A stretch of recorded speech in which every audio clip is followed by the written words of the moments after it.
Coronel Biratã, pode preparar o fôlego? Porque essa é a reportagem que você queria comentar. O ministro da Justiça está decidido a não voltar atrás nas afirmações feitas. Pelo contrário, Torquato Jardim estaria reunindo informações para provar a infiltração do crime organizado na Polícia Militar aqui do Rio.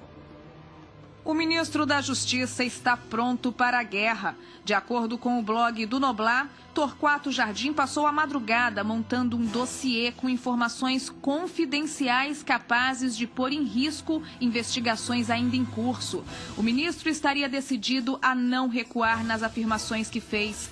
Luiz Fernando Pezão ameaçou exigir na Justiça que Torquato Jardim se explicasse. A decisão de interpelar o ministro foi tomada após uma reunião do governador com comandantes e subcomandantes de batalhões, além do secretário de Segurança. Além de ter manifestado solidariedade, o governador anunciou que o Estado do Rio de Janeiro estará interpelando judicialmente o ministro da Justiça para que preste os esclarecimentos. Mas, de acordo com o blog, Torquato disse que, se convocado, iria com entusiasmo para virar o jogo a seu favor.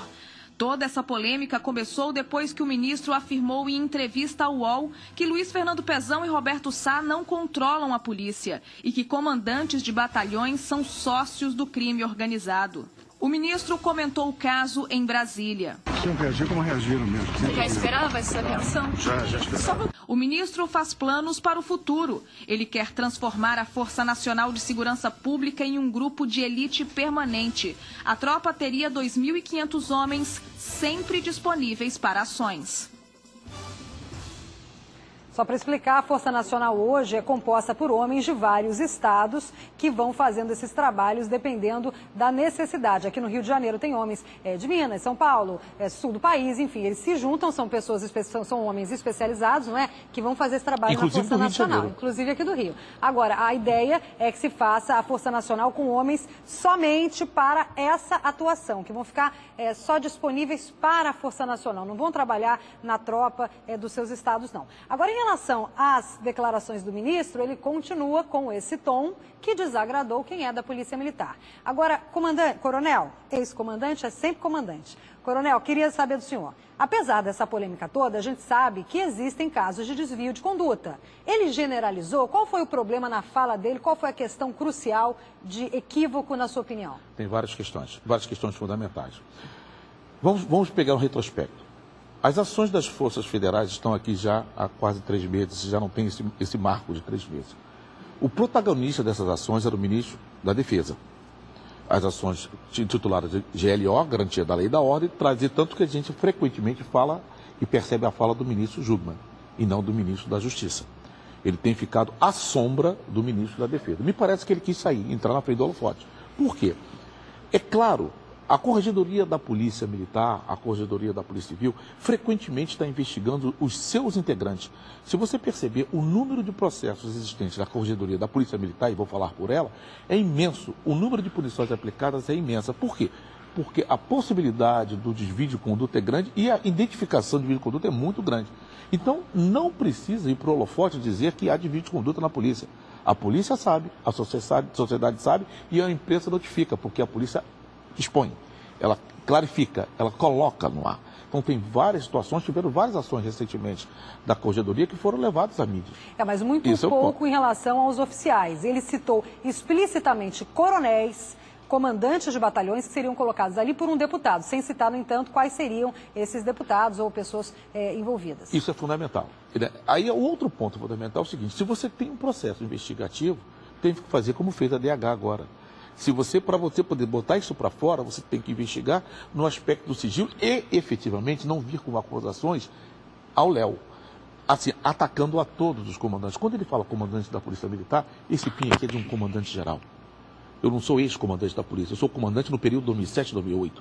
Foram 32 anos dedicados a uma corporação para ver uma pessoa chegar e colocar, assim, espalhado. Isso não atinge só o atual comando geral, atinge a todos eles, a todos nós.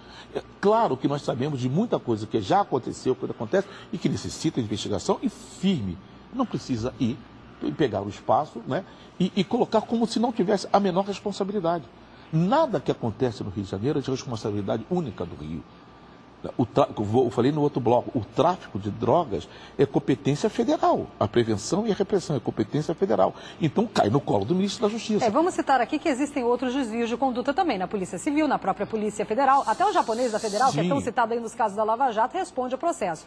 Ou seja, Ministério Público, várias instituições, é um problema que parece endêmico. Fora o governador, que vocês sabem que está preso, ex-governador Sérgio Cabral. E, agora, em relação específica aos parlamentares, eu queria que o senhor explicasse isso para a população. Existe ou existiu, que o senhor tenha conhecimento, alguma indicação para comando de batalhão vindo da Alerj?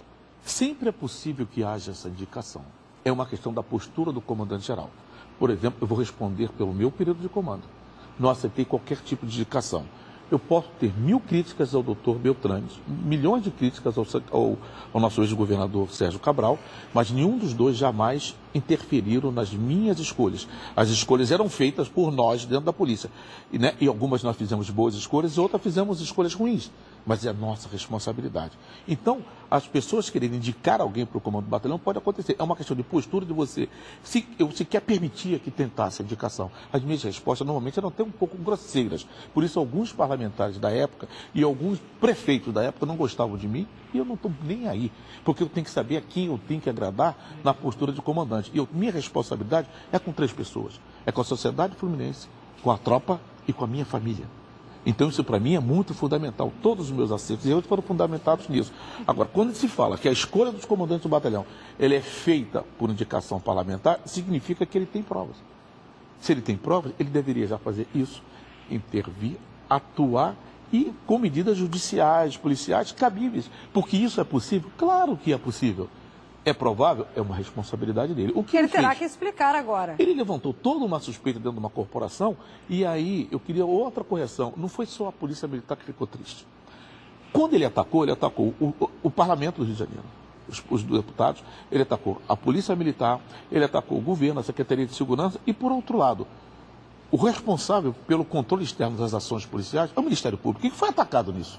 Tem uma responsabilidade do Ministério Público do Estado do Rio de Janeiro de falar que ele cumpre o seu papel e responder ao fato. Deixa eu lembrar um fato.